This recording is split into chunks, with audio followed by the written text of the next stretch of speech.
నాన్న, మన ఊర్లో చాలా మంది ప్రజలు తిండి లేక బాగా బాధపడుతున్నారు. ఏం చెయ్యాలి మనం? అవును నాన్న, చెప్పండి. అన్నయ్య నేను నిన్న వేటకెళ్ళి వస్తుంటే దారిలోని ఇద్దరు మనుషులు ఇల్లు లేక ఉండడానికి చెప్పులు లేక బాధపడుతున్నారు.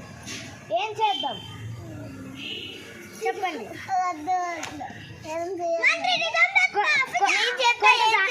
ధాన్యం డబ్బులు ధాన్యం ఇవ్వాలా నాన్న? మళ్ళీ చెప్పులు ఎవరు ఇస్తారు?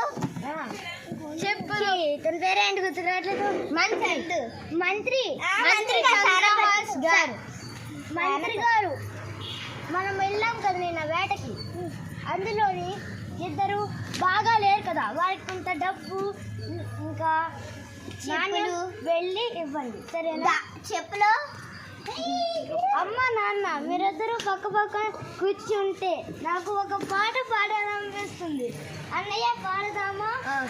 సిరిమల్లె